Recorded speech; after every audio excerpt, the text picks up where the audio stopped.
이 불교를 철학하다라는 책을 그 책은 이제 그 법보신문에 이렇게 연재를 했던 책인데 그 책에 대해서 이렇게 강연을 부탁을 하시면서 이렇게 이 12연기를 중심으로 이렇게 얘기를 해달라고 이렇게 말씀을 해주셔서 그 얘기를 이제 주로 해볼까 합니다.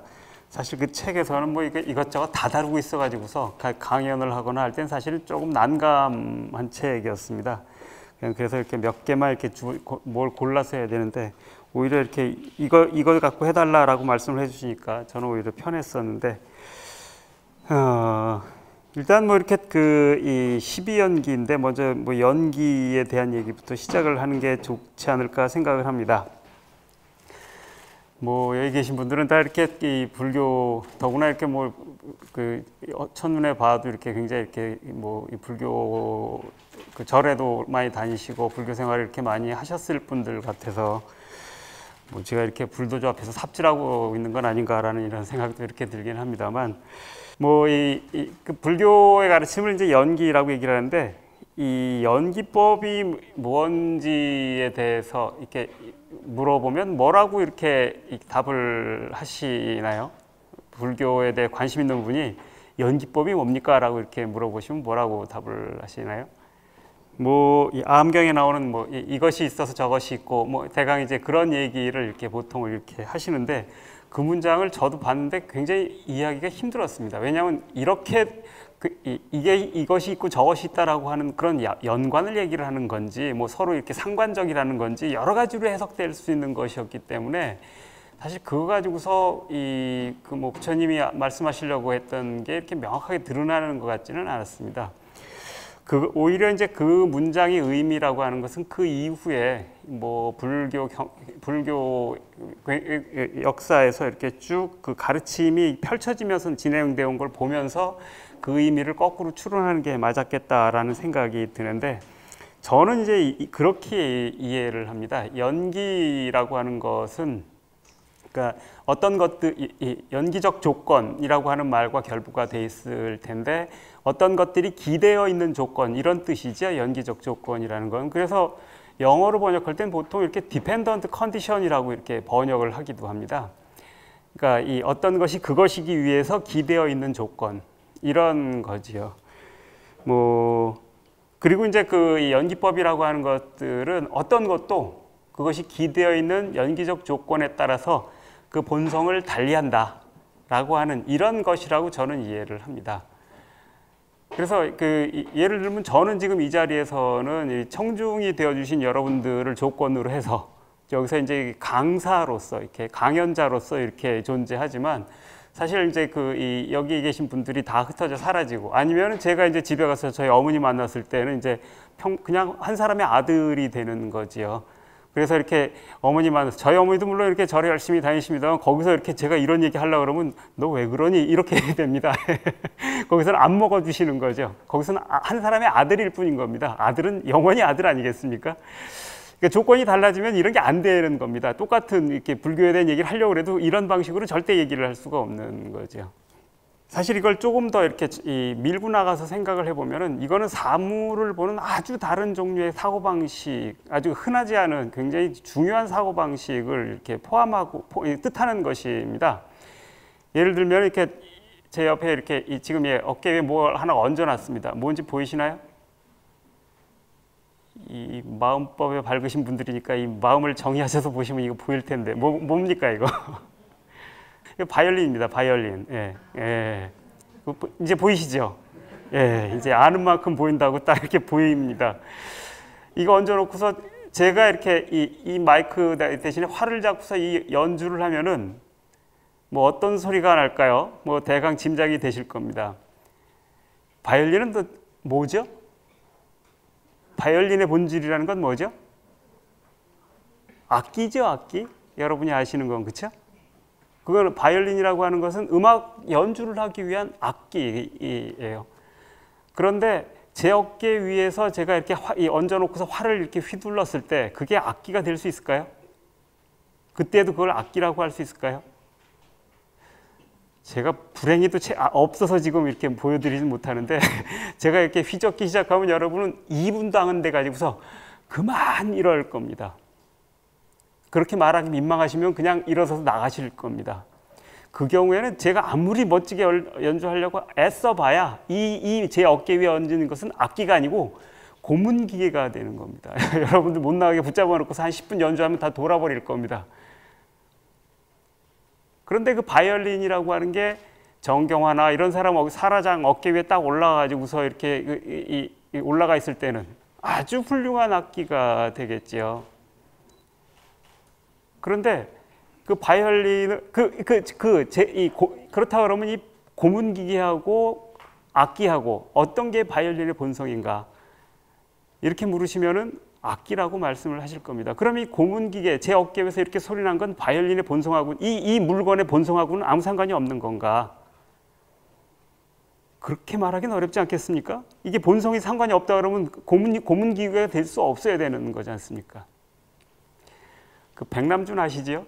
이 백남준이 이제 그 예전에 그 뉴욕에서 바이올린을 뒤에다가 실로 끌어 묶고서는 이러고서 뉴욕 시내를 3시간 동안 돌아다닌 적이 있습니다. 이때 백남준 손에 이렇게 질질 끌려다닌 이 물건은 무엇인가? 악기일까요? 고문기계는 아니죠. 꼬리. 예. 꼬리일지도 모르겠습니다. 어쨌든 악기라고도 할 수 없고 고문기계라고도 할 수 없는 이 퍼포먼스의 도구가 된 겁니다. 백남준은 이런 걸 많이 했어요. 그 예전에 60년대에는 바이올린을 이렇게 이 목을 잡고서 바이올린 이렇게 해서 목을 잡고서 천천히 들어올립니다. 천천히. 그래서 이 속도를 굉장히 느리게 돌린 다음에 펑 내리쳤습니다. 여기까지 들어올렸을 때 좌중에 앉아있던 사람이 청중들이 있었는데 그 중에 그만하고 소리친 사람이 하나 있었어요. 그 사람이 그 드레스덴 그 드레스덴 그 교향악단의 그 제일 바이올린 주자였답니다. 어떤 일이 벌어질지 뻔히 예상이 되니까 그만하고 이렇게 못 견디고 소리를 지르는 겁니다. 백남준은 이걸 가지고 뭘 하려고 했을까?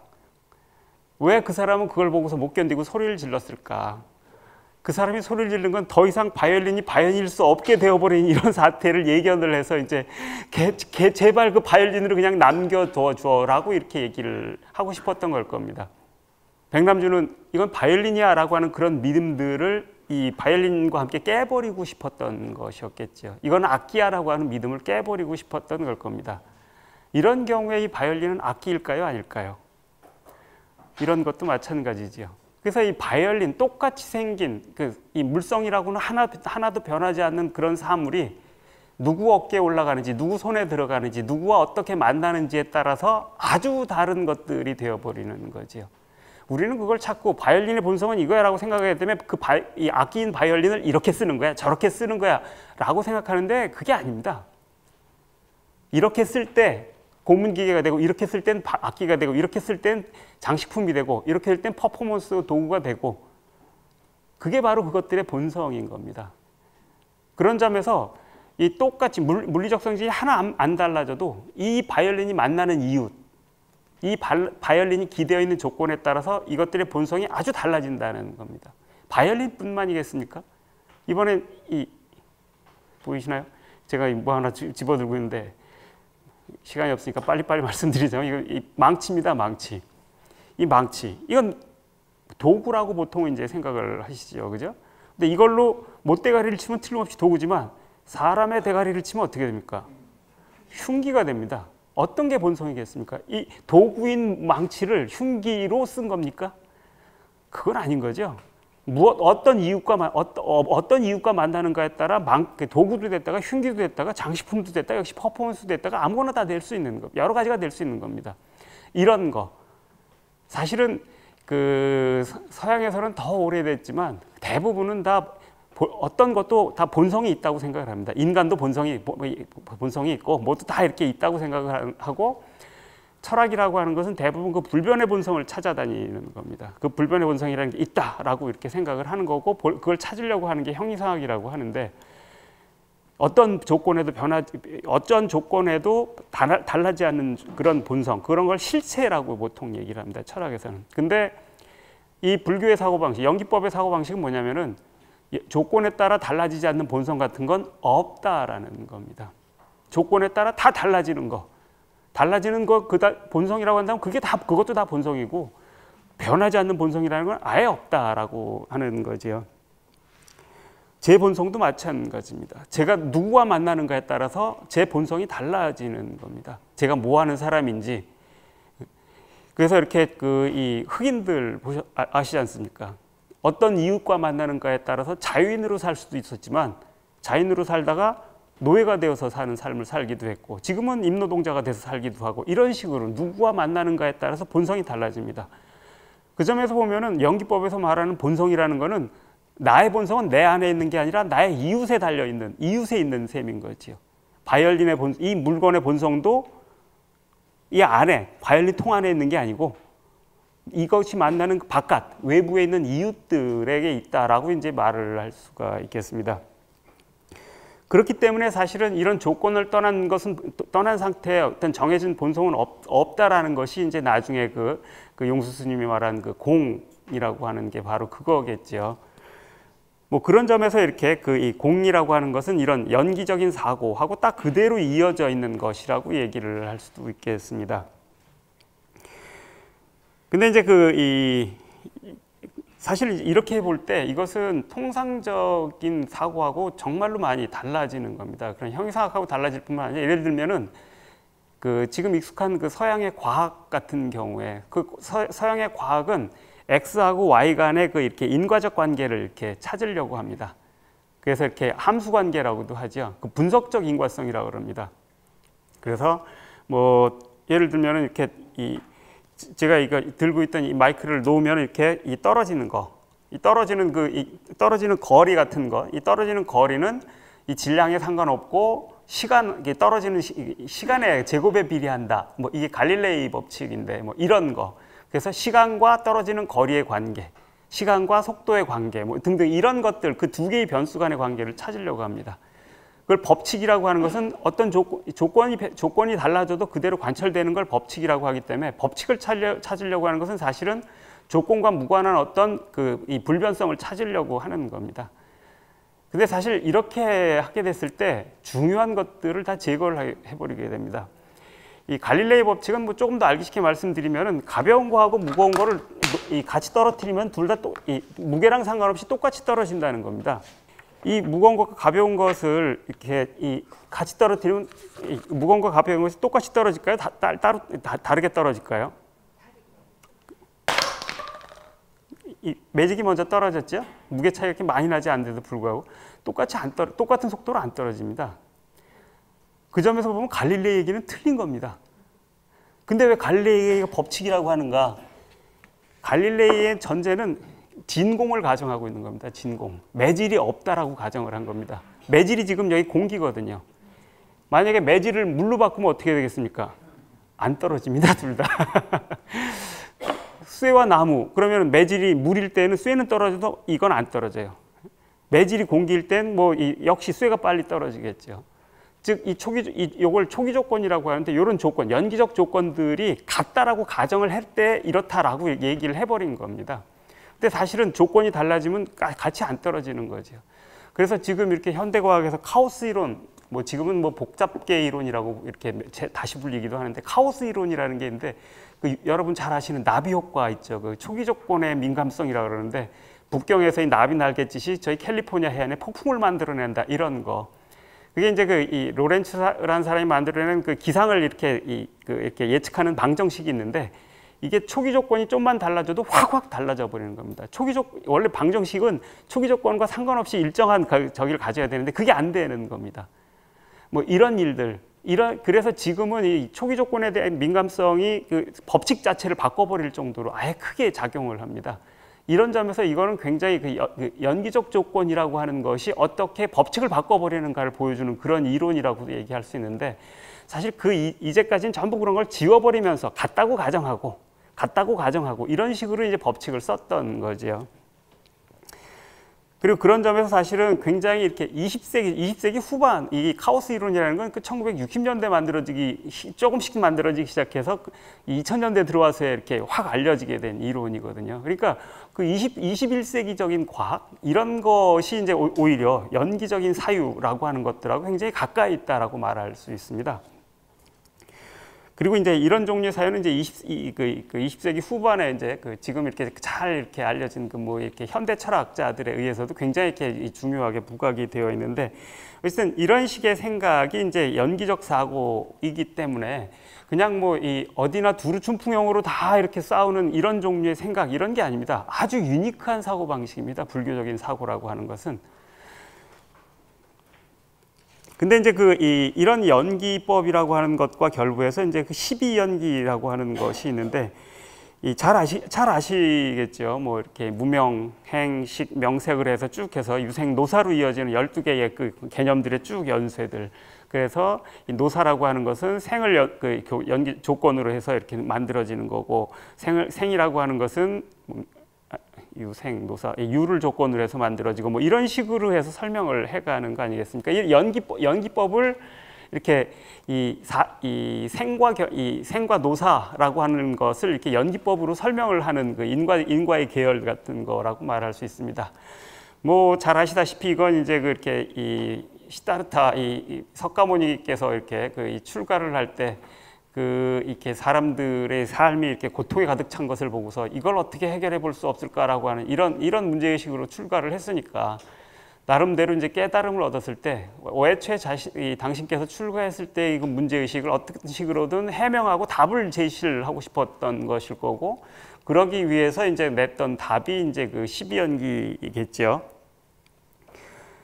그래서 이제 그런 노사의 고통이 어떤 식으로 연원하게 되는지, 이제 그런 것들이 어떤 무지와 결부되어 있는지, 뭐 이런 것들을 이렇게 쭉 밝혀준 것인데, 근데 이제 제가 불교 공부를 쭉 하면서 불교 공부를 쭉 할 때 이 12연기는 그냥 처음에는 그냥 이렇게 넘기고 갔습니다. 근데 나중에도 계속 걸리는데, 왜 넘기고 갔나 나중에 생각을 해보니까 제가 이해가 잘 안 됐던 겁니다. 이 생각보다 이게 이해가 잘 안 됩니다. 사실은 이제 여기 계신 분들은 대부분 이제 불교를 일단 받아들이고 시작을 하셨기 때문에 그냥 그런 게 있고 맞는 거겠지, 부처님 말씀이니까 이러셨겠지만, 저는 이제 뭐 이렇게 별로 그렇지 못했던 터에다가 하나하나 이렇게 따져서 생각하는 이런 습관이 이렇게 몸에 배 있는지라 왜 무명, 행식, 명색 이런 게 쭉 이 계열이 이해가 안 됐습니다. 이해가 안 되는 아주 중요한 항들이 몇 개 있었는데, 예를 들면은 무명, 행식, 명색, 그 다음에 육처지 않습니까? 근데 이 식이라고 얘기를 할 때 식은 육근의 작용이라고 이렇게 얘기를 하죠. 그죠? 6가지 감각기관이 포착한 것, 이런 것들이 식이라고 부르는 거 아닙니까? 그런데 이 식이 육군이 없이 나온 겁니다. 육처가 뒤에 나오잖아요. 그것도 한참 뒤에 나와요. 두세 개 건너뛴 다음에 나와요. 즉 육처가 없는데 식을 얘기를 하고 있는 거죠. 육처가 없는데 어떻게 식이 있지? 그렇지 않습니까? 예를 들면 돌멩이가 식을 가지고 있을 거라고 생각하지는 않으실 거 아니에요. 물론 이런 얘기도 할 수 있습니다. 저는 돌멩이에도 식이 있을 수 있다고 생각은 하는데, 보통 그렇게 생각 잘 안 하시니까. 그리고 보통 여기서는 이렇게 중생, 즉 생명이 있는 것들을 주로 전제를 하고 있는데, 식이라면 당연히 육군이 있어야지 식을 얘기를 할 수 있는 거지. 근데 왜 식보다 먼저 이 얘기를 하셨을까? 이런 거 이해가 안 되는 겁니다. 그 다음에 뭐 이렇게 그 뒤에 이 감수작용이 그 뒤에 나오는데, 이 감수작용도 감각기관의 작용이지요. 이거하고 식은 같은 건가 다른 건가? 왜 여기 2번 썼지? 이런 거. 2번 썼는데 이게 같은 걸까? 같은 거라면 이렇게 2번 부처님이 그렇게 허술할까? 뭐 이런 생각도 이제 거꾸로 드는 겁니다. 그리고 또 하나 아주 근본적인 거는, 사실 이게 이제 어떻게 보면은 이 노사를 고통으로 여기는 이런 종류의 관념이 사실 무지고 무지의 산물인데, 그 무지의 가장 이걸 해명하기 위한 첫 번째 고리가 이제 무명 아닙니까? 그리고 이제 무명에 대해서 다 그러니까 빛이 없는 거니까 무지라고 이렇게 얘기를 하고 시작을 합니다. 근데 이렇게 되면은 무지를 이렇게 이 노사에 이르는 여러 가지 무지, 인간이 가지고 있는 무지들, 중생이 갖고 있는 무지들을 무명이라는 무지로 설명을 한 거거든요. 이건 무지를 설명한 게 아닌 겁니다. 무지를 설명하는 이 계열이 아닌 겁니다. 이거는 무지를 전제하고 있는 겁니다. 처음부터 무명이 무지니까, 무지로 시작하니까 무지가 무엇 때문에 발생하는지가 설명이 안 됩니다. 이렇게 되면은. 그렇다 그러면 이 무명을 무지라고 말해도 좋을까? 이건 순환론인데 증명해야 될 것을 전제를 해버리는 건데 뭐 이런 식의 의문들, 이런 것들이 이제 있었던 거죠. 그래서 이제 그 다음에 또 하나는 이 부처님의 그 가르침 중에 핵심을 요약할 때 또 하나 핵심적인 것 중에 하나가 이게 무아 아닙니까? 무아. 무아인데 이 12연기, 그리고 그 무아라고 하는 게 사실은 우리들이 가지고 있는 여러 가지, 그러니까 이 무아와 반대되는 게 아상일 텐데, 당연히 그 아상이라고 하는 것들이 우리들이 가지고 있는 무지의 중요한 원천이고 이유일 텐데, 12연기의 그 12개 항목 중에는 아상이 없지 않습니까? 혹은 나라는 게 없지 않습니까? 이것도 좀 이상한 겁니다. 그렇게 중요한 개념이 여기 왜 빠졌지? 이상하다고 생각 안 하셨어요, 혹시? 저는 굉장히 이상했습니다. 이 중요한 게 왜 거기서 빠졌지? 그래서 이제 이게 그러고서 보니까 그냥 이 단어 12개의 개념들에 대해서는 통상적인 설명이라는 것들을 그냥 너무 쉽게 생각을 했던 것 같다. 쉽게 생각하고 쉽게 받아들이고 거꾸로 그러다 보니까 이 12연기라는 거에 대해서 이해하지 못한 채 알고 있다고 받아들였던, 그 받아들이게 만드는 건 아닌가라는 이런 의구심 같은 게 생겼습니다. 그런 점에서 보면 12연기는 무지를 설명하는 건데 12연기도 그 무지 안에 들어가 있는 것이 되어버렸다라는 이제 생각이 들었던 셈입니다. 그래서 이제 그래서 그런 통상적인 설명 방식을 떠나서 뭐 책이나 뭐나 이런 데 나오는 그 설명 방식을 믿지 말고 제가 한번 이렇게 따져보자. 왜 이렇게 얘기했을까? 왜 이렇게 말씀하셨을까를 좀 따져보자라는 생각을 했습니다. 그러면서 그렇다라고 했을 때 일단 그 무지라는 개념을 가정하지 않고 무명은 뭐라고 말을 할 수 있을까? 이게 이제 제일 이렇게 저한테는 이렇게 중요한 것 중에 하나였는데, 사실은 그 무명은 그러니까 분명히 이렇게 뭘 안다, 그 실상을 안다라고 하는 것하고는 이제 거리가 있는 개념이면 틀림없습니다.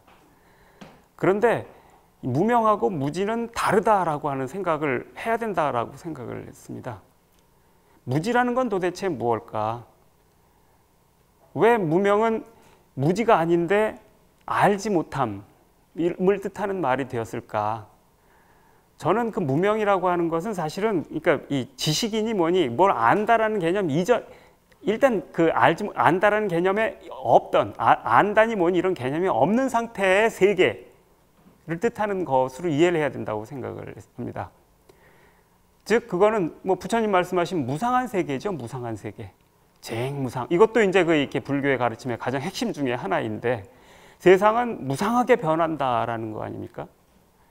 근데 우리는 이 무상하게 변한다라는 말은 이제 굉장히 가장 이렇게 쉽게 오해되는 방식은 인생 무상 뭐 이런 식으로 하면서 더덥고 허탈하다 뭐 이렇게 뭐 이런 식으로 사용이 되는데, 원래 무상은 그런 뜻이 아니죠. 이 항상된 것이 없이 끊임없이 변화한다는 뜻입니다. 그런데 우리는 이 변화한다는 걸 도대체 어떤 식으로 이해를 하고 있을까? 무상하게 변하는 세계, 그 무상하게 변하는 세계를 여러분은 지금 보고 계십니까? 제가 이렇게 움직이는 것들, 이 움직임이 있어서 여러분은 이제 이 움직임이 무상하다라고 생각을 하시나요? 사실은 이렇게 움직일 때에도, 끝없이 제가 이렇게 이럴 때에도 여러분은 같은 모습을 보려고 굉장히 애를 쓰시지요. 저도 마찬가지입니다. 여러분들 앉아 계신데 거의 안 움직이고 계시잖아. 저야 이제 강사니까 제 멋대로 움직이지만 여러분들은 그래도 꼼짝하면서 진지하게 들으시니까 잘 안 움직인다고. 사실 그렇기 때문에 우리는 성향적으로 어디에서나 다 이렇게 이 항상된 거, 동일한 거 이런 걸 보려고 하기 때문에 무상을 잘 보려고 안 합니다. 그런데 그 무상이라는 거는 그 와중에도 무상한 게 무상입니다. 앉아 계신 여러분, 움직이지 않고 앉아 계신 여러분, 혹은 집에서 잔다고 누워 계실 때 여러분의 신체 얌전히 이렇게 뒤척이지도 않고 얌전히 꼼짝꼼짝 죽은 듯이 자고 있다라고 표현하는 이런 종류의 신체. 그런데 그 신체를 안으로 이렇게 들여다보면은 그렇게 자고 있을 때 여러 심장들 뛰고 있지요. 허파도 움직이고 있죠. 이거 안 뛰면 좀 곤란하죠. 그죠? 고장납니다. 몸이 크게 고장납니다. 이렇게 응급실 실려가는 수가 있죠. 앵간한 것들이 다 뛰고 있습니다. 근데 그 뛰고 있는 것 안에서 심장이나 허파나 이런 것들의 세포 하나를 들여다보면은 그 세포들은 바로 옆에 있는 다른 세포들하고 계속 이렇게 교신하고 통신하면서 영양소와 뭘 이렇게 주고받고 이럽니다. 피가 날아다주는 영양소와 산소를 받아서 이걸 가지고 미토콘드리아한테 넘기고 미토콘드리아는 이걸 가지고 에너지를 생산을 하고 뭐 등등 이러면서 계속 여러분들이 자고 있는 그 시간에도 심장만 뛰고 있는 게 아니라 거의 모든 세포들이 그렇게 움직이고 있습니다. 항상 거기 안에 계속 흐름이 흘러다니고 있습니다. 정말 그런 게 무상하게 움직이는 겁니다. 그리고 그 세포 하나를 살펴보면 그 세포 안에서도 미토콘드리아니 핵이니 핵 안에 있는 그 뉴클레오티드들 계속 움직이면서 활동을 하고 실제로 움직여 다닙니다. 공간적으로도. 그 RNA라는 놈들은 가서 아미노산, DNA에 가서 쭉 찍어다가 아미노산 만들어다가 해서가 이거 쭉 엮어가지고서 이렇게 중합체 만들어가지고 단백질을 막 꽈서 만들어내고 계속 이런 거 하고 있는 겁니다. 여러분 주무시고 계실 때에도. 그 안에 또 들여다보면 개들도 그렇습니다. 이런 걸 생각을 하면은 정말 무상하다라는 말을 우리가 너무나 얼마나 쉽게 보고 있었던가, 얼마나 무상을 절로 보고 있었던가 이런 생각을 하게 됩니다. 무상한 변화 없이 보이는 것 속에도 무상한데 그 안에 또 들여다보면 또 무상함이 있고 또 무상함이 있습니다.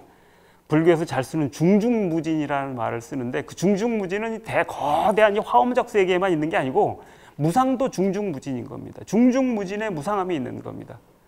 그렇기 때문에 무엇을 안다, 포착한다, 알식자를 써서 무엇을 안다라는 현상은 사실 그렇게 무상한 것에 대해서는 사용할 수가 없습니다. 안다라고 하는 건 무언가를 정지시키는 겁니다. 제 모습이 계속 변할 때 어느 한순간을 어느 지점에 고정해 놓고 누구라고 이렇게 명명하는 겁니다. 제가 학교에서 학생들 강의할 때 출석부를 부를 때 내가 부르는 이 학생이 지난주에 왔던 사람이 아니거든요. 그 무상한 변화에서 세포들이 계속 바뀌고 있는 사람들이잖아요. 그래서 엄격하게 얘기를 하면 지난주에 불렀던 이름으로 부르면 안 됩니다.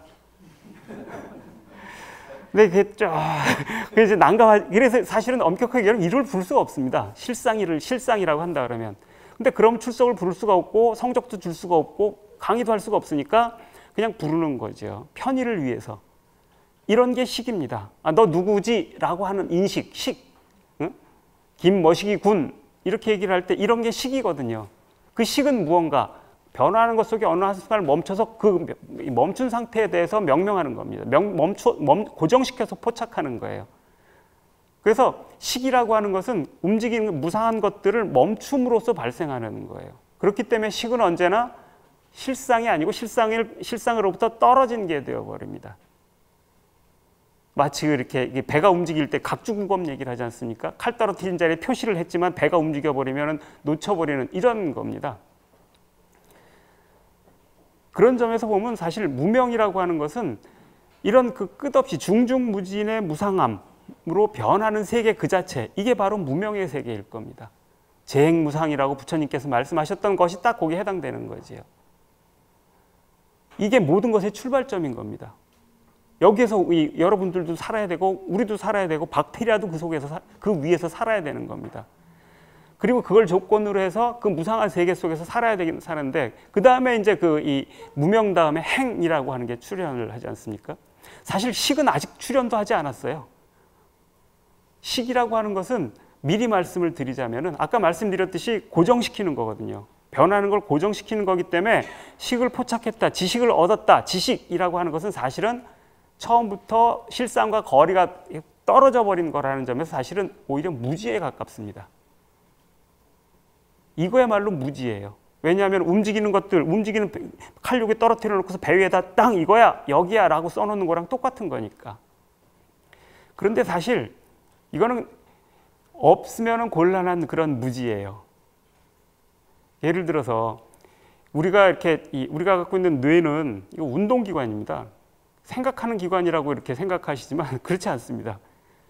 뇌는 운동기관이에요. 운동을 위해서 존재하는 기관이에요. 그래서 식물들에게 왜 뇌가 없는가? 안 움직여도 되니까. 개들은 탁월해가지고 순자리에서 햇빛만 있으면 먹고 살거든요. 여러분은 안 되잖아요. 그러니까 먹이를 찾아 이 산기슭을 어슬렁거리는 이 킬리만자로의 표범처럼 이렇게 하이에나처럼 이렇게 살고 있는 거 아니겠습니까? 이 멍게 종류 중에 우렁생이라는 놈이 있어요. 이 우렁생이라는 놈은 뭐 잘 아시다시피 이렇게 멍게니까 착생 생활을 합니다. 그래서 이렇게 땅에 붙어가지고서 살아요. 멍게는 뇌가 있을까요, 없을까요? 없어요. 없어요. 안 움직이기 때문에 필요가 없어서 없어요. 근데 얘는 자웅동체여가지고서 이제 히드라네처럼 얘가 이렇게 새끼를 그냥 만들어내거든요, 혼자서. 새끼는 올챙이처럼 생겼어요. 근데 얘한테는 뇌가 있어요. 척색도 있어요. 뇌가 있어서 움직여가요. 움직여가지고서 자기 착생할 때를 쭉 찾아가서 이렇게 머리부터 바꿔서 이렇게 착생을 해요. 그 다음에 뭘 하는가? 꼬리를 먹어치우고 그 다음에 뇌를 먹어치워요. 뇌라는 거는 엄청난 에너지를 쓰는 기관이에요. 여러분이 드시는 거에 반 이상은 다 뇌가 써요. 뇌는 그래서 여기 올라가는 혈관 잠깐만 한 30분만 끊어버리면 죽잖아요. 다른 데는 안 그렇거든요. 정말로 이 에너지 집약적인 굉장히 에너지 소모가 많은 기관이에요. 그러니까 이걸 유지하기 위해서 많이 먹어야 돼요. 저희 예전에 이게 교도소 있을 때 단식도 해봤는데 단식을 하잖아요. 그 하루 단식만 해도 어려운 책이 안 읽혀요. 소설책밖에 못 읽겠더라고요. 진짜예요, 진짜. 안 돼요, 안 돌아가요. 에너지가 공급이 안 되면은. 근데 이렇게 돼서 이렇게 움직이지 않게 되니까 얘는 비용 많이 드는 놈들을 서서 없애버리는 거예요. 그래서 성체는 뇌가 없는 거예요. 뇌는 운동을 위한 기관이거든요. 여러분도 명심하세요. 운동 안 하면 뇌가 조금씩 없어집니다. 이건 공연한 협박이 아닙니다. 이 뇌과학이 이렇게 증명한 건데, 사실 이렇게 저는 예전에 학교 다닐 때 뇌세포는 이제 한 5, 6세까지 생기고 그 다음에는 없어지기만 한다고 들었는데 그렇지 않대요. 지금도 이렇게 계속 에너지와 혈액과 영양소를 공급하면은 7, 80이 돼도 특히 해마나 이런 데는 뇌세포는 계속 생겨난대요. 그러려면 운동을 해야 돼요. 운동을 해야지 혈액이 공급이 될 거 아니에요. 근데 뇌세포는 이 숫자가 늘어나는 게 큰 의미가 없어요. 이게 시냅스라는 것으로 축색기 이렇게 쭉 연결되는 뉴런 망들이 만들어지지 않으면 뇌세포는 의미가 없어요. 회로가 만들어져야 돼요. 회로가 만들어지면 어떻게 해야 되는가? 새로운 거를 생각해야 돼요. 그래서 여러분들 이렇게 낯선 사람 만나면은 친구로 사귀든 연애를 하든 굉장히 힘들죠. 왜 힘이 들까? 가족들 만나거나 친한 사람 만날 때는 생각할 필요가 없잖아요. 이 사람이 하면 다 알아듣잖아. 낯선 사람은 말을 해도 이 사람이 이거 대체 어떤 맥락인지 그 끙끙 고민하는 게 사랑의 그 중요한 스토리 아니에요, 그죠?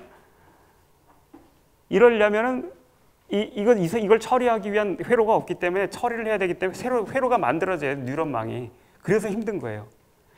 이해 안 되는 책들 볼 때 어렵잖아요. 힘 많이 들어요, 정말로. 물리적으로 힘이 들어요. 그것도 마찬가지예요. 없는 회로가 읽었는데 처리가 안 되는 거야, 뇌에서. 그러니까 뉴런망이 만들어져야 돼서 힘든 거예요. 쉬운 책은 안 봐도 되는 책이에요. 거기 있는 내용들이 다 내 머리 위에서 처리되고 있다는 뜻이기 때문에 알고 있는 것이란 뜻이고 안 봐도 되는 거란 뜻이에요. 그래서 머리를 안 쓰면 새로운 걸 찾고 뭐하고 입력을 안 하면은 뇌세포들이 점점 쑥쑥 에너지 절약을 위해서 쑥쑥 다 끊어져 버려요. 실제로 어린애 때도 그래요. 어린애가 생후 1년쯤 되면은 시냅스 개수가 1000조 개쯤 된대요. 우주의 별보다도 많은 숫자예요. 그런데 1년 6개월쯤 되면 3분의 1로 줄어든대요. 그 뒤에는 계속 점점 줄어드는 거예요. 안 쓰면은. 이 치매가 이렇게 많아진 이유는 제가 보기에는 운동도 안 하고 머리도 안 쓰게 TV 덕분이라고 저는 생각하는데, TV 많이 보시는 분들 조심하세요. 이 알츠하이머성 치매도 있지만 이건 반 정도가 그렇고 반은 혈류성 치매거든요. 그 혈액 공급이 안 돼서 그러는 거예요. 뇌가 죽는 거예요.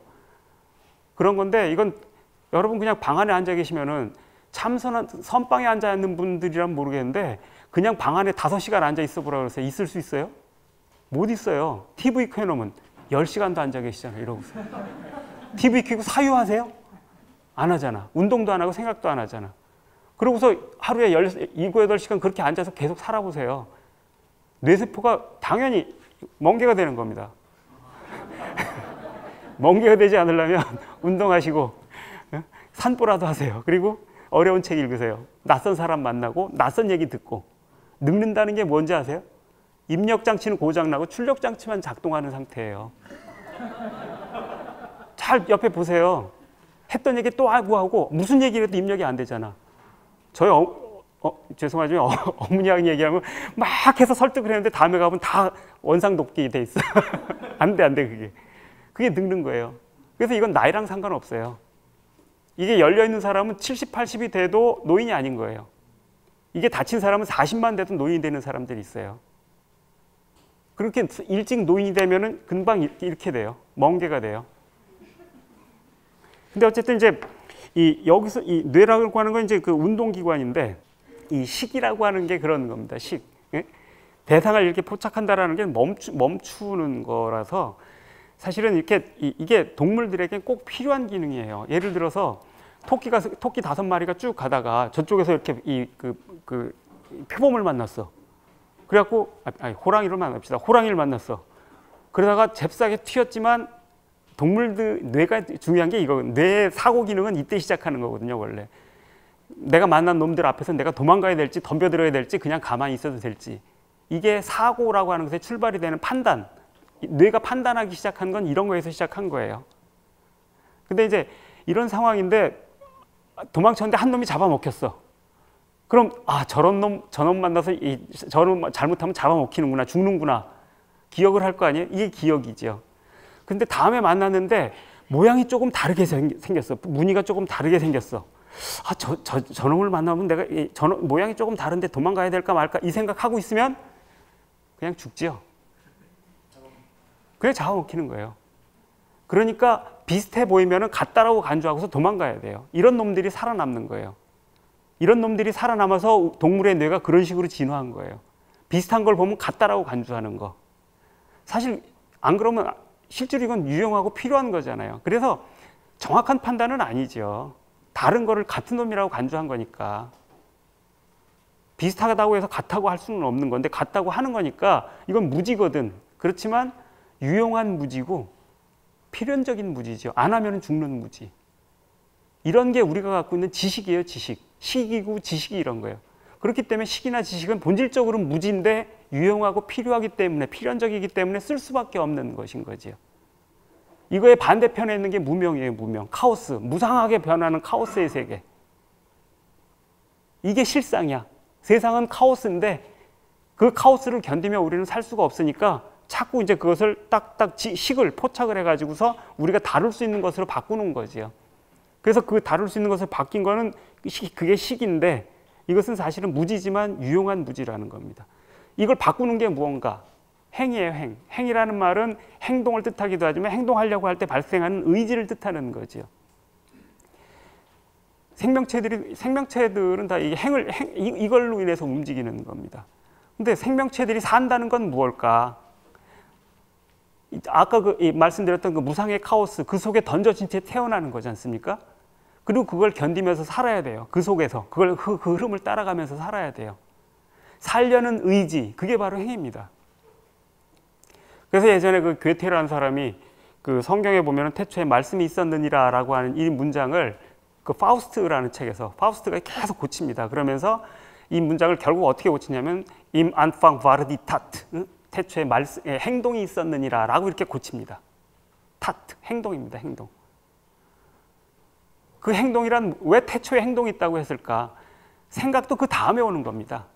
지식도 그 다음에 오는 겁니다. 살기 위해서 살려는 이 힘과 의지, 이것도 사실은 굉장히 맹목적인 거죠. 그리고 쇼펜하우어가 이 맹목적인 이 충동밖에 없는 세계라고 굉장히 혐오했던 것이기도 한데 이게 살기 위해서 살아야 돼라는 이게 식을 만들어내는 겁니다. 살기 위해서 저놈은 또 보면 무조건 도망가야 되는 거구나. 이건 보면 덤벼들어야 되는 거구나. 이런 종류의 식들. 얘를 보면 위족을 뻗어서 이렇게 쌓아내야 되는 거구나. 박테리아나 아메바 같은 게 그렇잖아요. 그죠? 그게 이제 식입니다. 식. 혹은 어떤 아메바나 박테리아들 그렇습니다. 이 영양소, 이 화학적인 감지 능력이 있어가지고서 어떤 종류의 이렇게 미네랄이나 뭐 이런 게 있다 그러면 얘들이 이쪽으로 옮겨갑니다. 이렇게 이동을 합니다. 먹이를 찾아서. 우리가 이동하는 거랑 똑같은 거죠. 이 이동하는 거, 이게 식입니다. 식. 우리가 생각하는 지식 이런 거는 아니지만 이런 종류의 자극에 반응해서 1, 2감은 먹을 게 있다라고 하는 종류의 그런, 사실 항상 먹을 게 있는 건 아니지만 유사성에 대해서 때려 맞춰가지고서 이렇게 생각한 식입니다. 이 식은 무엇이 형성하는가? 살기 위해서. 살겠다라는 의지, 그 행이 만들어내는 거죠. 그래서 무상한 카오스의 세계 속에서 살겠다는 의지가 식들을 만들어내는 겁니다. 그게 무명, 행, 식이라는 그 계열이 바로 그런 거죠. 그 다음에 이제 또 어려운 게 이 명색이지요, 명색. 명색은 뭐 이렇게 이 두 개 합쳐진 말이죠. 이름하고 뭐 이렇게 이 물질과 비물질적인 것들이 이제 합쳐진 말이죠. 나마루빠라 그러나요? 하여튼 이게 합쳐진 건데 이 명색이 여기서 갑자기 등장하는 게 조금 이렇게, 이 명색이 도대체 뭐지? 그 이해하기가 쉽지 않습니다. 근데 이제 이 식이 있었을 때, 식 다음에 식이 명색을 만들어내는데 왜 이 명색이 발생하는가? 식들이 있다라고 했을 때 식들에 대해서 이제 분류를 하게 됩니다. 이건 이래. 아메바나 박테리아 같으면 그냥 여기다 생각도 없이 그냥 이렇게 따라가는 게 식이거든요.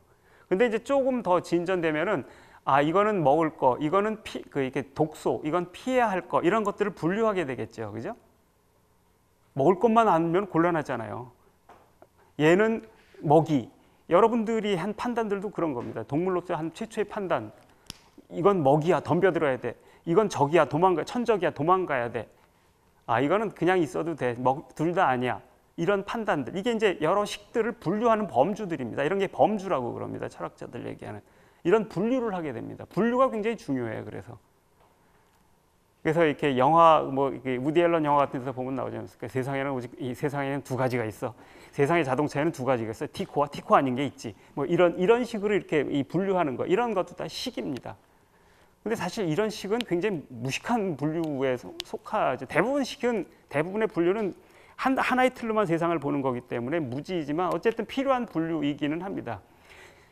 근데 이제 그렇게 분류를 한다라고 했을 때 가장 기본적인 분류는 안팎을 분류하는 거예요. 식이 발생했다라고 했을 때 식이라고 하는 건 사실은 이 아메바 수준에서도 그렇고 여러분들이 먹이를 봤을 때도 이건 고기군 이렇게 얘기를 할 때도 마찬가지인데 어떤 대상과 여러분의 코 혹은 대상과 눈 이게 만남에서 이렇게 식이라는 게 발생하는 거 아니겠습니까? 얘들도 마찬가지죠. 이것과 얘가 갖는 어떤 감각적인 감각기관이라고까지도 하기 어렵죠. 여기는 어떤 이렇게 세포가 가지고 있는 특이성이 딱 이렇게 만났을 때 먹이네 하면서 딱 흘러가게 하는 식이 발생을 하는 거거든요. 그런데 이 식이 발생을 했는데 이 식은 그런 점에서는 사실은 이미 그 자체로 이렇게 이 두 개가 섞여 있는 겁니다. 항상 섞여 있게 마련인 겁니다. 그런데 섞여 있는 것에 대해서 이건 밖에서 온 거네. 이거는 내가 판단한 거를 구별할 수 있어야 됩니다. 근데 이런 판단이 사실 이렇게 유기체, 동물들이 갖는 면역계가 이런 판단을 실제로 여러분이 생각하기 전에 합니다. 면역이란 무언가? 면역계는 사실은 굉장히 여러분 몸에 여러 가지 면역계가 있습니다. 예를 들면 가장 기본적인 면역계는 피부예요. 피부 찢어지면 그 다음에 상처 생기고 막 이렇죠. 그 다음 면역계가 그 다음에 방어하는 겁니다. 피부가 1차 면역계고 찢어지면 거기 와가지고서 이렇게 밖에서 온 세균들 이렇게 막아주는 그런 작용이 있는 거죠. 피부도 면역계고, 그 다음에 입안에 있는 침이나 뭐 이렇게 이 체강, 이렇게 몸에 있는 구멍 안에 이렇게 여러 체액들이 있잖아요. 입안에 있는 침을 비롯해서 이런 것도 면역계예요. 그래서 경계가 조금 다르죠. 위액들도 다 그런 면역계의 역할을 해요. 그래서 안 좋은 게 갔을 때 거기서 다 이렇게 막아줍니다. 뱃속으로 들어간 것들 막아주는 건 피부가 못 막잖아. 그거는 먹어야 되는 건 안으로 넣어야 되기 때문에 그걸 또 거기서 막아주는데 근데 면역이라고 할 때 가장 이렇게 잘 알려진 동물의 면역계는 이제 특이적인 면역계인데, 여러분 그 피에 있는 그 이렇게 뭐 예를 들면 이렇게 백혈구 같은 거라든지 아니면은 이제 이렇게 이 세포 안에 있는 B세포, T세포 이런 세포들이 있습니다. 이게 면역 세포들이에요.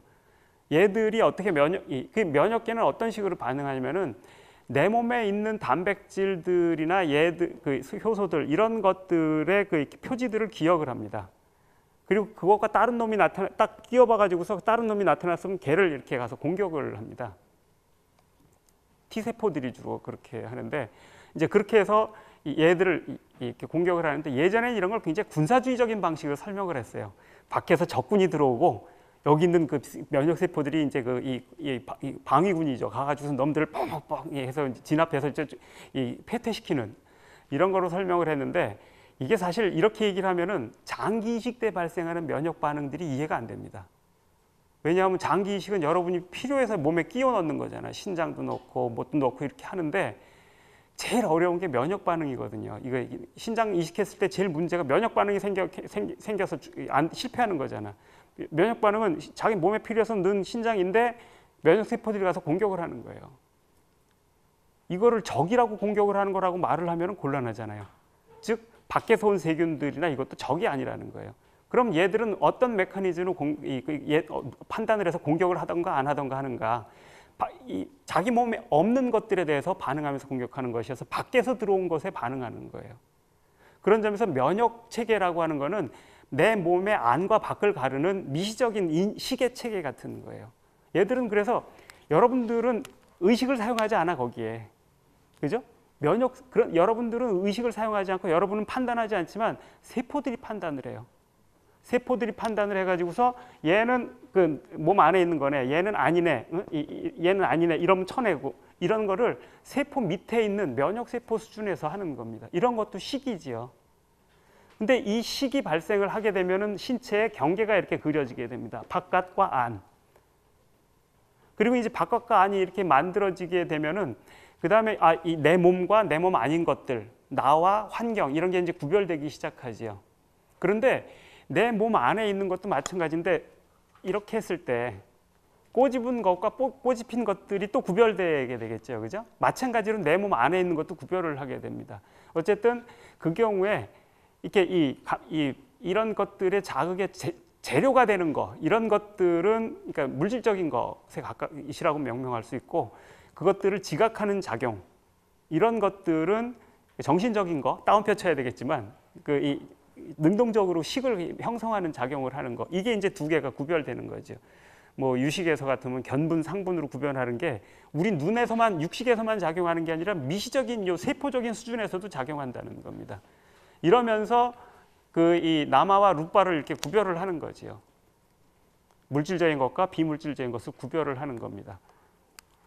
그리고 그 다음에 이제 이렇게 명색 다음에는 이 육처 혹은 이제 육입, 육근 뭐 이런 그 감각기관 내지는 감각작용을 뜻하는 것이 그 다음에 이렇게 이것에 의해서 설명이 되죠. 요 지점에서 저는 아까 얘기했던 자아라고 하는 것들이 출현한다. 요 사이에 자아가 사실은 숨어 있다라고 말을 해야 한다고 저는 생각을 합니다. 왜냐하면은 사실은 이 감각기관이 육처, 육입, 아니비설신의 6개 얘기 있지요. 그런데 조금 아까 말씀드렸듯이 여러분들이 식을 형성하는 기관은 그 아니비설신이 6가지 감각기관만 있는 게 아니에요. 면역세포도 식을 형성한다 그랬잖아요. 그죠?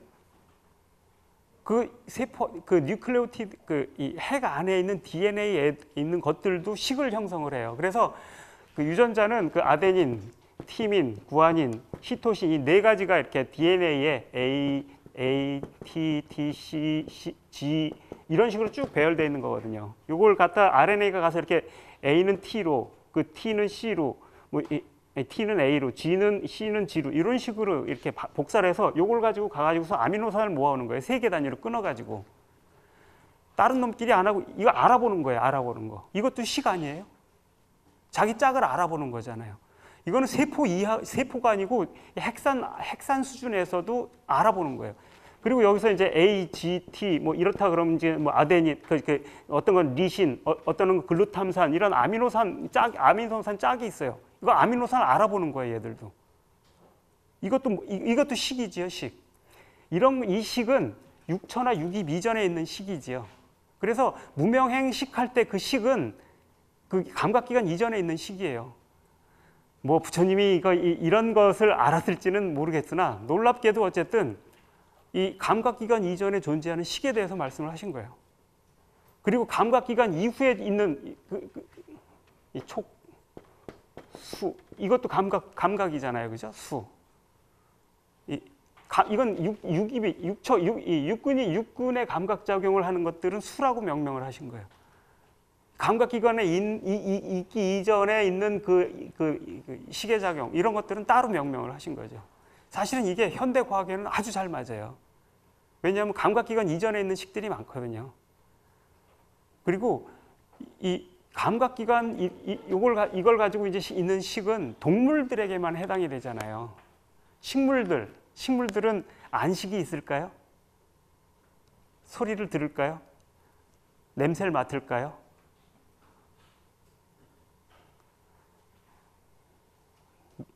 소리 듣는 건 아직 확증이 안 됐어요. 다른 건 다 해요. 식물들은 빛을 감지하는 능력이 우리보다 훨씬 탁월해요. 걔들은 그게 모든 거기 때문에 빛에 대한 능력은 아주 탁월해요. 그래서 식물학자들이 이렇게 좋아하는 그 실험할 때 가장 많이 쓰는 애기장대라는 풀이 있어요. 아주 제일 간단한 풀인데, 애기장대라는 풀의 광수용체가 11개가 있어요. 여러분 눈의 망막에는 여기 이제 이 광수용체들 광감세포들이 있는데, 이 광수용체가 있는데 5개가 있어요, 인간은. 그래서 이렇게 로놉신, 그다음 포톱신 3개, 크립토크림, 이렇게 이 크립토크롬 5가지가 있어요. 로놉신은 명암을 구별하는 거예요. 포톱신은 색깔을 구별을 해요. 아마도 삼원색에 해당될 것 같아요. RGB. 그다음에 이제 이 크립토크림은 생체 시계. 그래서 이 빛에 반응하면서 생체 리듬을 조절하는 역할을 해요. 이게 빛과 결부가 돼 있어요. 이렇게 5개가 있어요. 여러분은 그 눈이 얼마나 섬세해요, 그죠? 이 모든 걸 다 탁월하게 보여주는데 5개의 광수용체가 하는 거예요. 근데 애기장대풀은 11개가 있다니까. 그럼 우리보다 훨씬 한 2배 이상 2개가 뭐겠어, 그지? 훨씬 잘 본다고 봐요. 25배 이상 잘 본다고 봐야지. 우리가 잘 몰라서 그런데 얘들이 명암만 구별해서 빛이 있는 데만 이렇게 가는 거, 이런 건 잘 알려져 있어요. 다윈 시대부터 알려졌는데 그게 아니고 빨간색과 파란색도 다 구별을 해요. 예를 들면 석양이 이렇게 떨어질 때 색깔이 빨간색이잖아요. 그 빨간색이 색이 오는 순서에 따라서 얘가 꽃을 피워야 될지 잎을 닫아야 될지 이런 걸 판단을 하는 거예요. 그래서 광합성에서 호흡으로 바뀌어야 되잖아요. 이런 거 하는데 필요하기 때문에 다 구별을 해요. 확인이 됐어, 그거는. 그런데 얘들은 그러니까 우리들이 사물을 보는 것보다 더 잘 봐. 그런데 눈이 없잖아. 그럼 안식이 있는 거야, 없는 거야? 본다라고 말할 수 있어요, 없어요?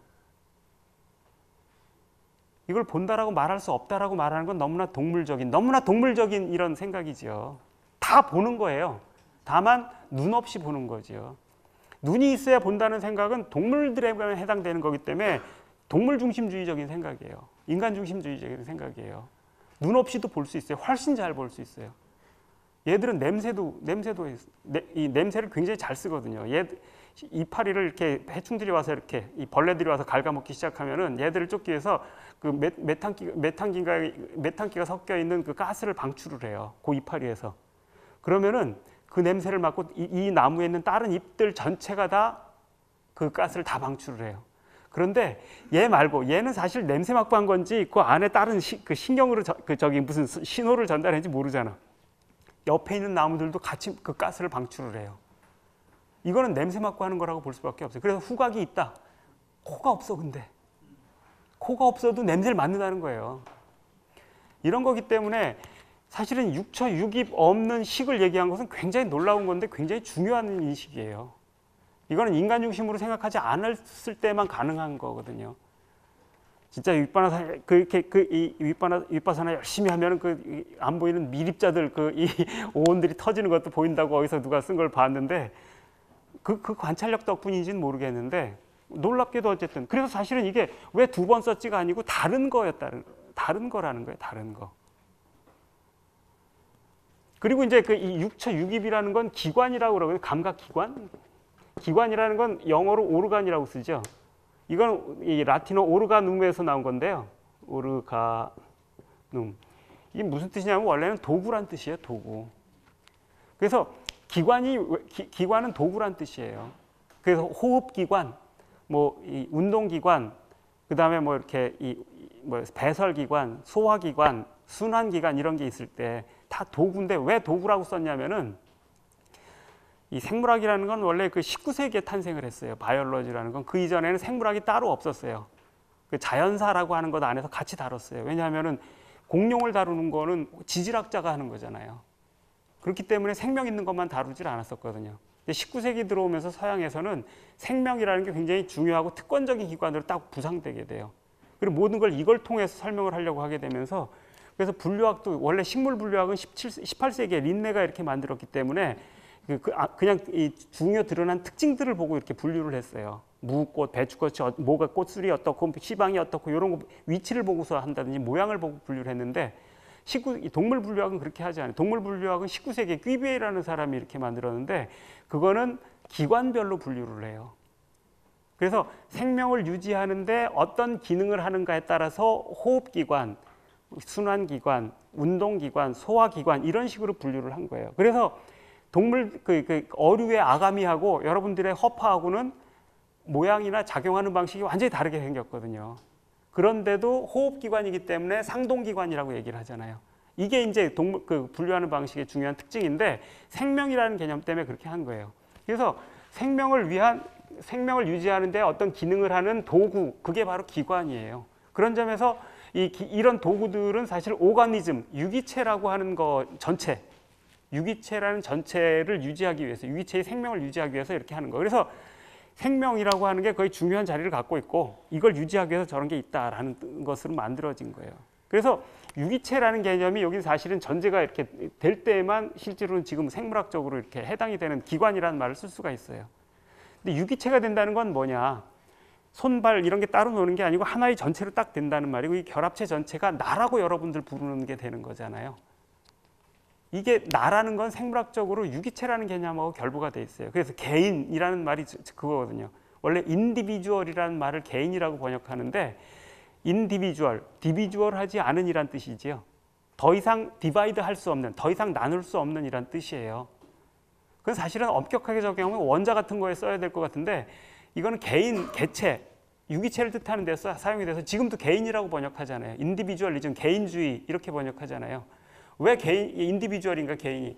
이거 여기 자르면 어떻게 됩니까? 둘 중에 하나는 죽지요. 이렇게 자르면 둘 다 죽지요. 이런 의미에서 유기체는 이 부분을 잘라낼 수 없는 유기체가 최소 단위다. 이런 생각이 19세기 생물학의 기본적인 생각이었던 거예요. 그래서 그렇게 명명했던 거죠. 그런 점에서 유기체가 바로 나라고, 그러니까 나라는 관념은 동물도 그렇고 사람도 마찬가지일 텐데 대부분의 동물들은 그 개체, 나라고 하는 것을 고고 단위로 생각을 해요. 근데 예를 들면 개미 같으면 어떤가? 개미는 군체라고 그러는데 개미는 개미떼에서 일부를 떼서 다른 데 갖다 놓으면은 다 죽어요, 개들은. 같이 모여 있어야만 같이 살아요. 그래서 요거를 하나를 묶어서 인디비주얼이라고 그래요. 벌도 마찬가지예요.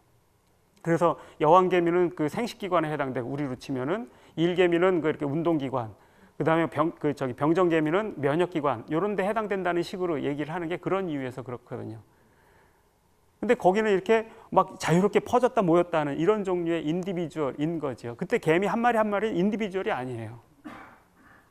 흔히 하는 이런 의미에서는. 그렇기 때문에 동물들은 전부 다 이 오거니즘이 돼서 유기체가 되어야, 유기체 단위로 자기가, 개미는 그렇게 생각하지 않겠지만 대부분은 그게 나라고 생각을 할 겁니다. 근데 이제 바로 그런 점에서 육처 유기이라고 하는 것은 그런 유기체가 전제된 개념인 거죠. 그래서 육처 유기은 이미 자아라는 게 있어야 돼요. 있을 때만 사용할 수 있는 말이에요. 근데 아까 여기 말씀드렸듯이 명색이라고 하는 거, 그래서 내외를 구별을 하고 내 몸과 바깥 환경을 구별하기 시작하려는 그런 작용이 딱 생기기 시작하면 이미 나의 경계라는 게 그려지기 시작하겠죠. 그죠? 이거의 작용에 의해서 이 나의 경계들이 그려지는 거예요. 실제로 면역계는 나 아는 것과 구별하는 작용이라고 정의를 해요. 생물학계에서도, 생물학적으로도. 이런 것에 의해서 구별이 된 거죠. 근데 사실은 그 경계는, 그 면역계는 굉장히 가변적이에요. 경계가. 왜냐하면 면역세포들이 작용하는 데 따라서 면역 방식은, 면역계는 경계가 달라지고, 안팎이 달라지거든요. 예를 들면 요새 뭐 이렇게 많이 있지만 이렇게 알레르기 같은 거, 알레르기는 사실은 면역계가 작동하는 게 굉장히 어려운 게 먹어야 된다는 사실 때문에 그래요. 동물들은. 먹는다는 건 뭐예요? 내 몸 바깥에 있는 걸 내 몸 안으로 넣어서 흡수해서 내 몸의 일부로 만들어야 되거든요. 그러면은 면역계 입장에서 봤을 때 이렇게 들어온 거는 전부 다 공격 대상이에요. 근데 이 공격을 해버리면 못 먹잖아. 그래서 그냥 입으로 먹고 이렇게 위를 통해서 흡수된 거는 공격하지 않아요. 근데 그거를 직접 피부를 통해서 혈관에 주입하면 공격을 해요. 그래서 면역 반응 때문에 다 죽어요. 그런데 알레르기는 뭐냐 그러면은 내 몸에 내가 먹어야 되는 건데 이게 외부에서 들어온 표식을 얘네들이 이렇게 그냥 띄지 못해 가지고서 먹으면은 그걸 공격을 해버리는 거. 이게 알레르기예요. 그래서 내 몸에 들어가면 면역 반응 때문에 사람이 죽기도 하잖아요. 그죠? 다치기도 하고. 그 다음에 반대로 그렇게 면역 질환 있죠. 가장 잘 알려진 게 류머티즘이죠. 류머티즘은 이 면역 세포들이 내 신체 일부를 바깥에서 들어온 거라고 생각해서 공격을 해버리는 거예요. 그래서 탈이 나는 거예요. 근데 류머티즘만 있는 게 아니에요. 각 모든 기관마다 다 이런 이런 자가 면역 반응이라고 그러는데 이런 게 다 있어요. 그리고 심지어 분자적 수준에서 자기 몸에 속한 것들을 적이라고 외부라고 생각해서 공격하는 이런 병이 있는데 루푸스 병이라고 그래요. 이거는 신체 모든 부위가 다 면역 세포의 공격 대상이 돼 버려요. 그래서 얘가 맘먹고 어느 부위 공격하면은 파킨슨병하고 똑같은, 그 뇌의 어느 부위를 공격하면 파킨슨병하고 똑같은 증상이 나타나고, 어디 부위 하면은 류머티스랑 똑같은 거, 모든 게 다 되는 이런 종류의 병까지도 있어요. 이런 경우엔 내부가 없는 거죠. 다 바깥으로 간주하는 거예요. 사실 이렇게 그다음에 이런 면역계 안에서도 다른데, 아까 피부와 안에 있는 체액이 갖는 경계도 다르다 그랬잖아요. 근데 그런 거 말고도 면역계는 또 노말 플로라라는 게 있어서 밖에서 들어온 세균인데 내 몸 안에 딱 적응해가지고 내 몸에 면역계로 되는 놈들이 있어요. 아주 이상한 놈들이죠. 지금 밖에서 봤을 때는 그렇게 이 스파이 같은 놈들, 배신자 같은 놈들일 텐데, 이 노말 플로라라고 하는데 이것도 면역계의 중요한 일부인데, 얘들은 안팎의 경계가 또 다르죠. 이렇게 원래는 우리 몸의 경계는 굉장히 여러 가지가 있는 거예요. 그런데 어쨌건 간에 그걸 우리는 이제 그것들을 하나의 경계라고 생각을 하면서 그 경계 안에 있는 게 나다, 바깥에 있는 건 환경이다, 이렇게 간주를 하면서 나라는 관념이 발생하는 거죠. 이게 허구죠. 나라는 관념은 그래서 허구예요, 허구. 그렇기는 한데 이 허구도 유용하고 필요한 허구예요. 왜냐하면은 이 경계가 없어져 버렸을 때 사실은 이 내 몸 안에 있는 신체들의 능력이 탁월하면은 어떤 놈들이 와도 걔랑 같이 잘 지내면은 이 면역계 경계가 필요 없거든요. 그런데 어떤 세균은 들어와도 괜찮은데 어떤 세균은 들어오면은 내 몸이 못 견디는 경우가 많잖아요. 세균은 병균이 아니에요. 그래서 내 몸에는 무지 많은 세균이 이미 있어요. 여러분 신체 안에 조 단위 개수의 그 세균이 있어. 걔들은 아무 이상이 없는 거야, 몸 안에 있어도. 근데 어떤 놈들은 조금만 들어와도 치명적인 병이 되는 경우도 있잖아. 그래서 이걸 방어하지 못하면 죽어버리는 거. 이게 에이즈가 바로 그런 거잖아요. 이런 면역 체계가 와해돼 버린 거예요. 그 말은 뭐냐 그러면은, 면역계라고 하는 건 내 몸의 무능성 때문에 내가 수용할 수 없는 놈들을 쳐내기 위해서 만들어진 거예요.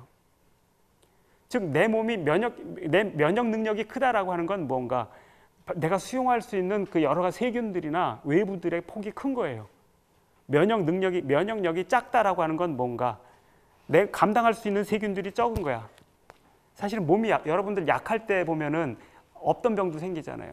그 대상포진. 그 세균이 바깥에서 들어온 게 아니잖아요. 내 몸에 있던 건데 내 몸의 면역력이 약해지면 확 나타나는 병이죠. 간염 같은 것도 그렇잖아요. 그래서 이 면역 항상 있다고 무조건 공격하는 게 아니에요. 그래서 수용할 수 있으면 공격을 하지 않아. 근데 떨어져 버리면 그 이질적인 것들을 공격을 해. 넌 적이야 이러면서. 사실은 그런 점에서 보면은 나라는 경계가 강한 사람일수록 사실은 면역력이 약한 경우일 가능성이 커요. 면역력이 약할수록 남들과 자기를 구별하려고 애를 쓰게 돼 있잖아요. 면역계는 그런 점에서 자아라는 거 허구의 경계인데 무능력 때문에 생기는 거야. 근데 사실 무능력을 어떻게 탓하겠어? 오면 죽는데. 그러니까 필요한 거예요. 필요한데 사실은 이거는 실체가 아니고 끊임없이 달라지는 거예요. 내 건강 상태에 따라서도 달라지고 신체 이게 면역계의 작용 방식에 따라서도 달라지는 아주 가변적인 경계를 갖는 거죠. 그런 점에서 실체는 아닌 거예요. 그런데 허구지만 유용한 허구, 아까 유용한 무지처럼 유용한 허구인 거죠. 그 유용한 허구가 만들어지게 되면서 이제 기관들이 생겨나기 시작하는 거고, 기관이 생겨나면서 육처가 생기고, 육처가 이제 외부 대상과 만나는 접촉이 생기고, 접촉에 의해서 감수작용이 생기고, 이런 식으로 진행이 되는 거죠. 근데 이제 이렇게 했을 때 이 감수작용이라고 하는 것은 기본적으로 이렇게 이 쾌와 불쾌, 감수작용은 이렇게 하나하나의 식보다는 이건 뭐야, 이건 뭐야, 이건 팔이고 이건 목이고 이런 거보다는 파리를 봤을 때는 그 불쾌감이 생기고 모기를 봤을 때는 적대감이 생기고 이런 종류의 것들이 같이 일어나잖아요, 그죠? 내 몸에 이렇게 내가 이렇게 내 몸에 달라붙었을 때 혹은 내 몸에 다가왔을 때 내 몸의 능력을 떨어뜨리는 놈들 혹은 나를 괴롭히는 놈들, 이 능력을 떨어뜨리는 거죠. 이런 놈들은 불쾌한 것으로 받아들이죠. 그래서 이 마이크다, 목이다 이런 것들이 문제가 아니고 그런 것들에 대한 나의 판단이 거기 이제 들어가기 시작하게 되죠. 좋아, 나빠, 좋음, 나쁨, 기쁨, 슬픔, 쾌, 불쾌 이렇게 나눠지는 이런 판단들이 들어가기 시작을 하죠. 가장 기본적인 게 쾌감, 불쾌감이죠. 사실은 그래서 내 몸에 작용을 해서 내 몸의 능력을 떨어뜨리는 것들은 불쾌하게 느끼게 되고 내 몸의 능력을 증가시키는 것들은 쾌감을 느끼게 돼요. 그리고 이거는 이제 슬픔과 기쁨이 이런 것들로부터 발생을 하는 건데 역시 무언가 만났을 때 여러분들이 이렇게 능력을 감소시키는 어떤 것과 만났을 때 여러분들은 이제 거기서 슬픔의 감흥 같은 게 느끼는 겁니다. 그 슬픔에는 이제 분노도 있고 원한도 있고 미움도 있고 여러 가지가 쭉 있죠. 이게 연민도 있고 뭐든 다 슬픔의 감정에 속하는 거고 기쁨도 여러 가지가 있지만 어쨌든 기본적인 거는 능력을 증가시키는 놈과 감소시키는 게 있다는 겁니다. 그리고 아무리 누구한테 좋은 약이라고 그래도 내가 먹으면 안 좋은 경우들이 있잖아요. 그건 상대에 따라 달라지는 거죠. 어쨌든 그럼에도 불구하고 무엇이 나에게 와서 내 몸에 끼어들었을 때 내 몸을 이렇게 감소시키는 놈과 증가시키는 놈이 있는 건 틀림없죠. 물론 상관없는 놈들도 있겠지만 이런 게 쾌감, 불쾌감을 만들어내는 겁니다. 그리고 이게 좋다, 나쁘다라고 우리가 판단하게 되는 거고 좋다, 나쁘다하고 선악은 또 굉장히 다른데 선악은 사실은 이제 조건과 상관없이 좋다, 나쁘다는 몸 상태나 이게 누구한테는 좋고 누구에게는 나쁘고 이렇게 되잖아요, 그죠? 그 배탈 난 사람한테 우유는 나쁘죠. 배고픈 사람한테 우유는 좋잖아요. 그런데 우유를 먹는 게 악이라든지 선이라든지 이렇게 얘기하지는 않잖아요. 사과를 먹는 것도 누구한테는 좋다, 나쁘다 이렇게 얘기를 하지 사과를 먹는 게 선이다 이렇게 하지는 않잖아. 근데 이제 이게 조건과 무관하게 지켜야 될 계율이 딱 생기거나 이렇게 되면은 사과를 따는 게 악이 되기도 하잖아요. 그게 이제 아담의 사과잖아요. 대부분 이건 초월적인 그런 규칙들을 인위적으로 도입을 해서 그런 겁니다. 이렇게 되면 정말 이유랑 상관없이 지켜야 되는 어떤 것들이 이제 출현을 하게 되는데 어쨌든 이 감수작용이라고 하는 것들은 크게 그런 두 가지 방향, 쾌감과 불쾌감, 기쁨과 슬픔을 야기하는 이런 것들로 분류를 하는 작용들입니다. 그리고 이것 때문에 분별이 발생을 해요. 분별이란 무언가, 이건 매직이다, 이거는 마이크다, 이건 팔이다, 이건 똥이다 이런 판단이 분별은 아닙니다. 분별은 그거에 대해서 어떤 게 더 하나 달라붙는 겁니다. 좋아, 싫어, 이런 게 달라붙는 겁니다. 좋은 것과 싫어하는 것들 이런 게 달라붙는 거지요.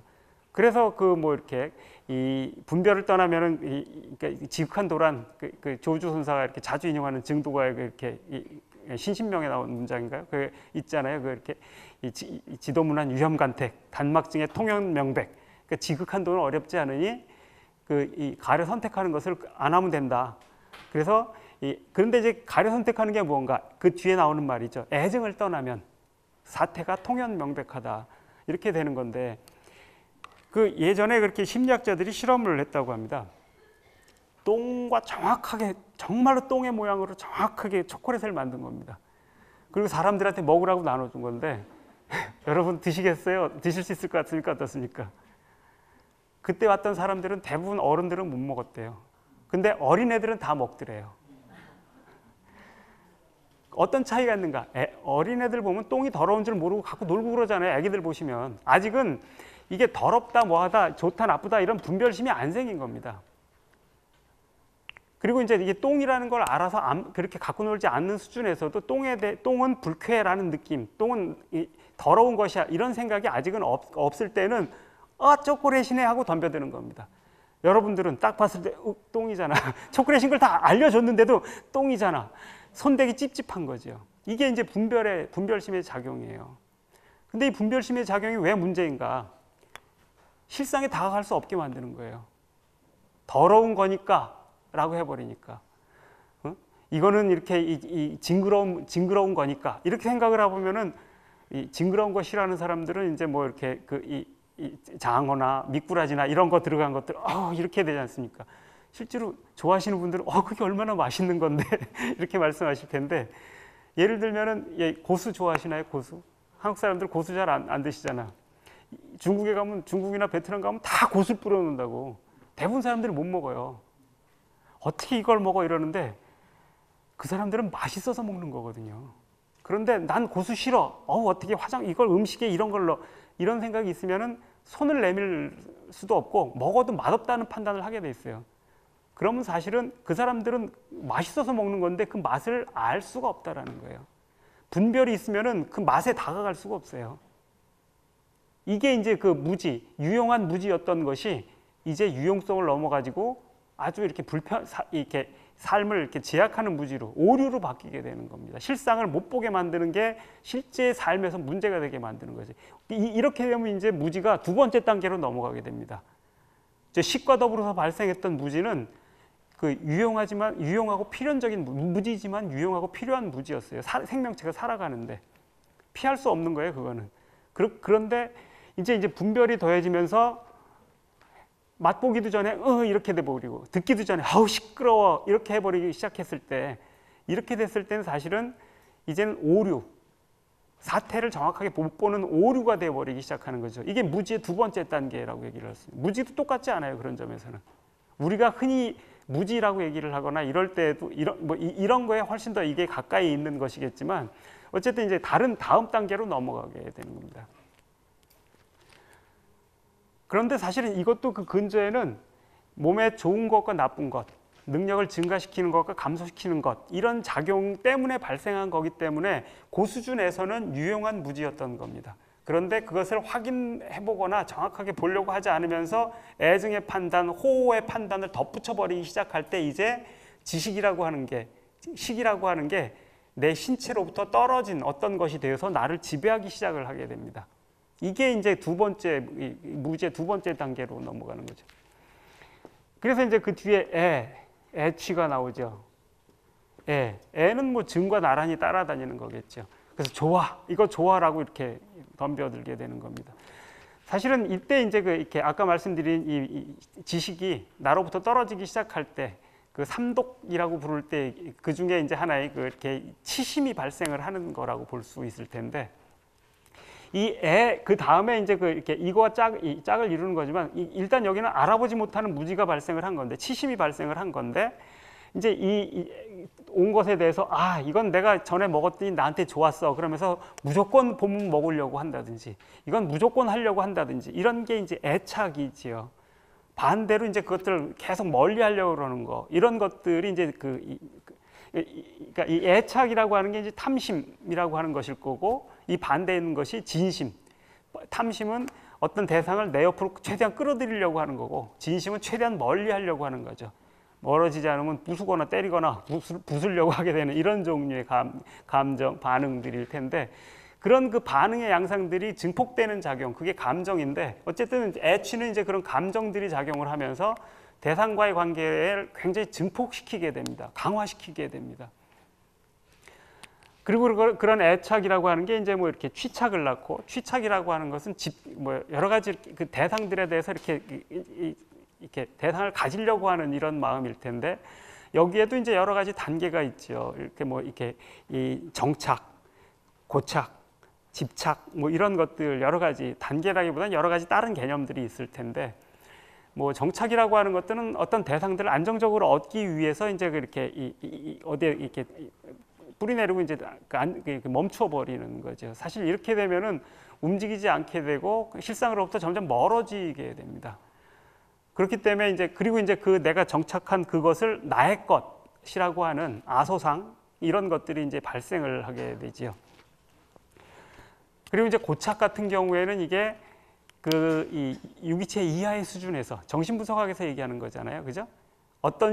예를 들면 이제 그렇게 구순기에 고착된 사람들, 그 프로이트가 이제 그렇게 어린이의 그렇게 성욕의 발전 얘기를 하면서 초기에는 처음에는 입에 이제 그 성감대가 발달하고, 그래서 엄마 젖가슴, 그러니까 젖가슴에 주로 반응하는 구순기라고 그러고, 그 다음에 항문으로 옮겨가서 항문기, 그 다음에 성기기, 뭐 이런 식으로 이렇게 쭉 오이디푸스 거쳐서 이렇게 쭉 가는데, 어쨌든 이제 그 구순기의 이 리비도가 이제 충분히 이렇게, 그러니까 구순기 욕망이 충분히 이렇게 충족되지 않았을 때, 나이가 지나서도 계속 이쪽으로 이렇게 이 리비도가 이쪽으로 쏠려버리는 일이 발생을 할 때, 그런 걸 이제 여기에 이 구순기의 욕망이 이 리비도가 고착됐다 이렇게 얘기를 하거든요.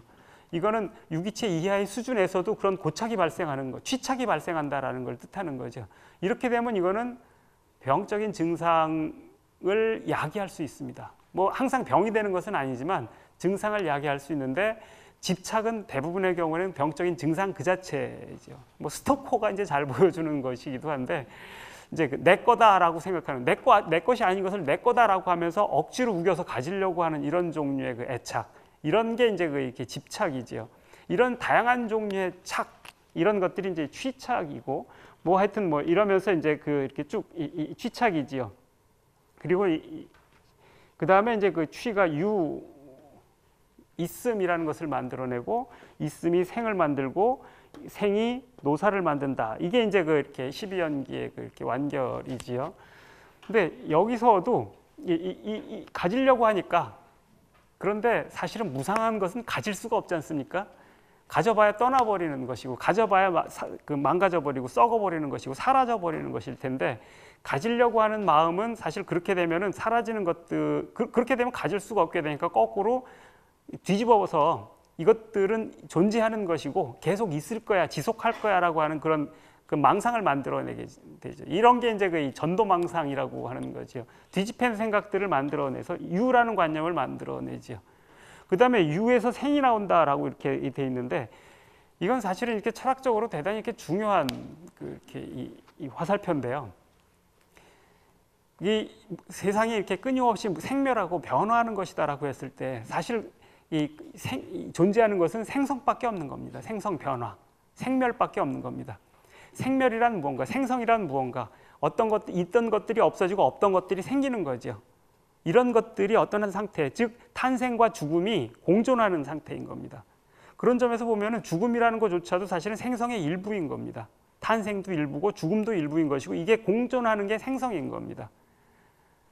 유라고 하는 건 무언가, 그것을 어느 한순간에 고정시켜 버렸을 때 계속 존재한다라고 하는 이런 이렇게 또 하나의 무지, 다음 단계의 무지, 이런 것들이 발생할 때 그 어떤 상태를 이제 유라고 명명을 하게 되는 겁니다. 그런데 우리도 보통 그렇고 철학자들도 많이 그런데, 있는 것들을 있지 않은 것이 어떻게 생겨날 수 있는가?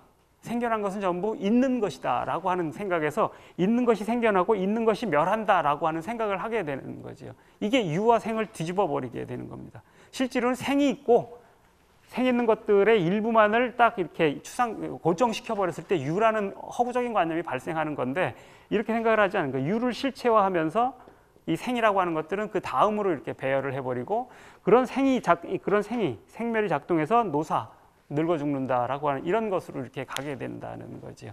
사실 이건 해겔 논리학 같은 걸 보면 그렇습니다. 해겔 논리학의 그 순서를 보면 제일 앞에 존재, 유가 나옵니다. 유. 그 다음에 무가 나옵니다. 그 다음에 생성이 나옵니다. 어떤 식으로 설명하냐면은 이 가장 추상적인 수준에서 유라고 하는 것은 있음 그 자체밖에는 없다는 겁니다. 그래서 있음이 제일 먼저 나오고, 그런데 있음 그 자체인데 이 순수한 유라고 하는 건 아무 내용이 없기 때문에 사실은 무다. 그 다음에 무가 나오는 겁니다. 그런데 유와 무가 하나이기 때문에 생성이다. 사실 이건 사기입니다. 이렇게 아무것도 없는 순수 유에서는 생성이 나올 수가 없습니다. 있음이라는 규정만 있는 곳에서는 아무것도 나올 수가 없기 때문에 나올 수가 없어요. 생성이 나올 수가 없어요. 그런데 이제 그럴듯하잖아요. 유와 무가 공존하니까 생성이라고 그러는데 어떤 무인지 어떤 유인지를 실제로는 무를 뜻하는 유에서는 생성이 나올 수가 없어요. 이제 해겔은 이제 생성을 설명하고 싶어서 변증법을 이렇게 구성하고 싶어서 이랬던 건데 실제로 존재하는 건 생성밖에 없는 겁니다. 생성 안에서 제가 이 멈추려고 할 때만 유가 발생을 하는 건데, 이런 전도망상이 실제로는 철학, 그 서양의 철학, 그 생성을 설명하려는 철학자의 그 책 안에도 이렇게 자리를 잡고 있는 거죠. 그리고 이제 그렇게 되면 이제 그 이 생이라고 하는 것들은 이제 그렇게 이 있음을 탄생을 시작을 해서 이렇게 죽음으로 끝나는. 그래서 원래 죽음이라는 거는 우리 신체도 그렇지 않습니까? 지금 제가 이렇게 말하고 있는 순간에도 제 세포의 일부는 계속 죽어가고 어떤 것들은 새로 태어나고 있는 거거든요. 그런 것이어서 실제로 6, 7개월 지나면 뼛속에 있는 세포까지도 다 바뀐다고 하잖아요. 만약에 제 몸에 있는 세포들 가운데 어떤 놈들이 나는 죽고 싶지 않아 라고 하면서 이런 애착과 집착이 발생해서 존재를 지속하려고 하게 되면 그게 암세포가 됩니다.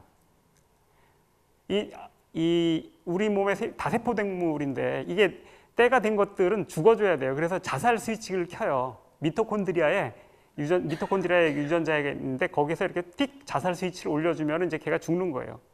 그렇게 죽어나가야지, 그렇게 죽어나가지 않으면은 걔가 좋은 자리 차지하고서 영양소와 산소를 다 쓰고 있으니까 새로운 세포들이 들어서 가지고서는 영양소와 산소를 먹을 수가 없어요. 사용할 수가 없으니까 얘들은 올라갔다 죽어 버려 가지고서 신체가 갱신이 안 되는 거야. 그래서 암 환자들 보면 쭉 삐쩍 말라 죽게 되잖아요. 그죠?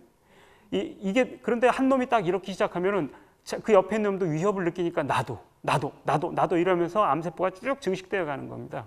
암세포는 병균이 아니잖아요. 내 몸의 세포가 자살세포 끄는 걸로 작동하는 거예요. 그게 그 애착, 집착이 만들어내는 게 결국은 그런 죽음으로 전체를 죽여버리게 되는 거지요. 근데 사실은 생사라고 하는 것은 사실은 언제나 같이 하는 거고, 죽음이라는 것 없이는 생이라는 게 있을 수가 없는 겁니다. 그 죽음조차도 생의 일부를 다룰 수 있을 때만 죽음도 생도 이렇게 제대로 볼 수가 있는 건데, 유무를 분명하게 구별하고 나면은 탄생과 죽음이라는 것 안에서 그 사이에 있는 것이 유라고 정의를 하게 돼버리면 이런 생각이 이런 생각을 받아들일 수 없게 되죠. 그래서 생은 죽음과 정반대에 있는 거. 그러면서 누구든지 살고 싶어 하니까 죽음에 대한 두려움과 공포를 느끼고, 그러니까 늙는다라는 것은 고통으로 가득 찬 것이 되어버리고, 인생은 고통이 가득 찬 거고 결국은 다 죽어갈 건데 하면은 태어나는 것부터가 이제 고통이 되어버리는 이런 이렇게 관념들이 이제 출현을 하게 되는 거죠. 그래서 윤회는 영원히 죽지 않고 사는 건데 왜 이걸 사람들은 고통이라고 느끼게 됐을까? 왜 끊고 싶어 할까? 생이 고통이라고 느끼는 사람한테는 고통의 영원성을 뜻하는 거기 때문에 그런 거죠.